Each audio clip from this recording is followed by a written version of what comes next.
All right, let's talk about the classical lighting patterns we can put on our subject's face. There's 5 of them. There's the butterfly, the loop, the Rembrandt, the split, and the rim light. The rim light isn't so much as a lighting pattern, it's more of an accent light. But let's talk about the butterfly lighting pattern first. The butterfly lighting pattern is defined that when the direction of the light is in the same direction as the subject's facial axis. So as I'm standing right here, chin down just a teeny bit, nose this way just a little bit more, I've got Erin right over my head. She's going to throw the light right down on my bride, and chin down a little bit more for me. There we go. All righty.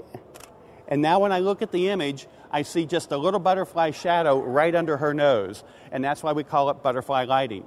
Now, in our earlier series of videos, when we were talking about our single on-camera flash, we talked about the flash dead on, we talked about it bouncing off the ceiling, we talked about this stuff here, and we kind of described this as not the optimum direction of light. Well, why is that? Because, well, basically it's creating a butterfly lighting pattern on the subject's face, and I don't think that's the most flattering. Why do I say that? Butterfly lighting is illuminating from cheek to cheek. It's illuminating the broadest part of the face when we're illuminating our subjects.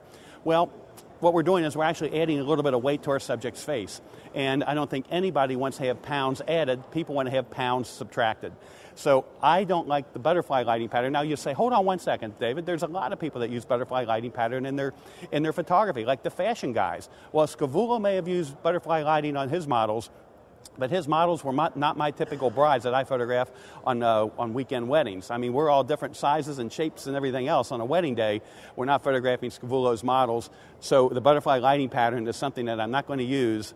Actually, I'm never ever going to use a butterfly lighting pattern because it just adds too much weight to the subject's face. So I'm trying to steer you clear of butterfly lighting.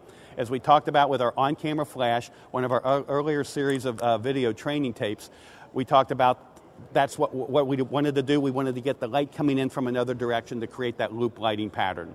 So the loop lighting pattern is the next lighting pattern that I want to describe to you, probably my favorite lighting pattern.